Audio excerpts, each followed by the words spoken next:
guys, and welcome to today's video. So today's video is just to show you how you can easily just create a fabulous background and a simple page with just some watercolors and a stamp. So I'm actually going to be using Jane Davenport's Bright palette in an Interleaved Bible. And you know, if you know me at all, you know I'm not a big watercolor person, but I want to continue to challenge myself to figure out ways that watercolor can still fit in my style. So I'm using this pink and just wetting it down really heavily. I do have a piece of kind of plastic vellum, not vellum, what is it?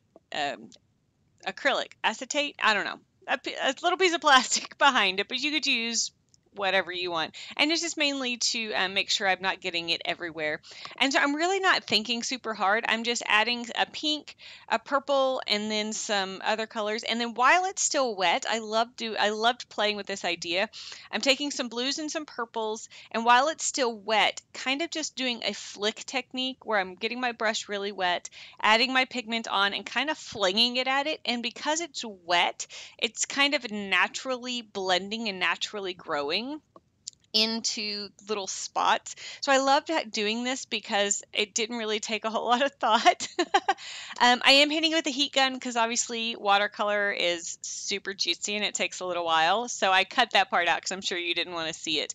But I think this background's super fun, and you can see because of the way this particular Interleaved Bible is made, the pages are a little bit thicker, so you can see it didn't really blend or bleed too much. I had two options for this stamp. One of them I really wanted to use was the first one I showed you, but it's facing the wrong way. I didn't want my person facing off the page. It's just, I don't know, it's weird. I don't think that's the way it should be. And so I am using this other one, and it's a brand new stamp that for me, someone gave me a bunch of them. They're actually from Prima. I'll see if I can find them online. I don't know if they still exist anymore. But before I did that, I wanted to kind of break up my background just a little bit. So I'm taking just some white acrylic paint and a sponge through this funky little stencil, which I believe is from Carabelle Studios. And it's just kind of adding, again, just a little more whimsy and kind of breaking up how dark my background is. Not that it's super dark, they're still bright colors, but they're kind of all in the same tonal family. So I kind of wanted to just break them up just a little bit with a little bit of white, nothing crazy. Just adding it here and there. And actually it ends up being really cool because it almost looks like that photography technique called bokeh, where it has like almost like little white light flares in it. And so I didn't mean for it to look like that, but it really does kind of almost end up being like that. So as you can see, the stamp is brand new. And so if you have never used or you didn't know with a brand new stamp, even though it is new, it does have little microscopic holes in it. So anytime you get a brand new stamp, you want to prime it. So the first time you use it, you want to use your ink. This time I'm using an archival black from Ranger, and you want to stamp it first onto something else. And here I'm trying to get a really good imprint for the second time as well. And then I'm just going to kind of place her in the corner. She's not going to be super bold and super dark, but I really like that because you're going to see I'm going to give her a little bit of an outline here in a second. Apparently I'm deep in thought right now. I'm not really sure what I'm doing or why I'm sitting there holding it. But I wanted her, oh, isn't she beautiful? I love her. But I could have gone in and kind of colored her and made her like a coloring page kind of thing. But I really wanted all of the, you can see I got my colors out because that was my intention.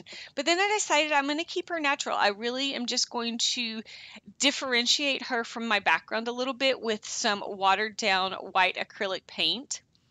So she's going to still have all of the beautiful colors popping through and a little bit of that white that we put down as kind of those little stenciled bokeh kind of dots. And I'm not making this super simple. I think sometimes maybe we make things really difficult. This page, I think I believe it took me about 14 minutes, including drying time.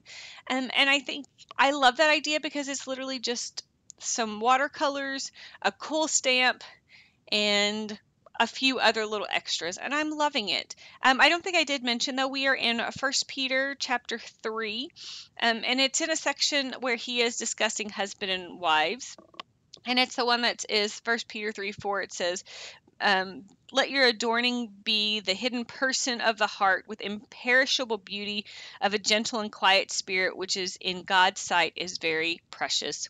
And I just love that, just that concept of not only are we precious, but just that idea that that the hidden person that has a heart and is gentle, and I just love that. But I did want to add a little zhuzh to my person. So this is actually just some silver glitter glue that I'm adding to just the section where I stamped. Not only is that going to make that section a little bit darker, it adds just a little smidge of sparkle, and we are talking about being precious, so I thought it would be fun to add just a little bit. And again, nothing super fancy. I'm going to add the words, "I am precious to God," in this, and that's it. That's all I'm really going to do in today's project, because I really just wanted to show that we don't have to make it so difficult. It can be just as fun as throwing some paint on a page, doing a cool stamp, a little bit of words, and you are good to go. And so I hope you enjoy this project. Make sure you like and subscribe, and have an amazing day, guys.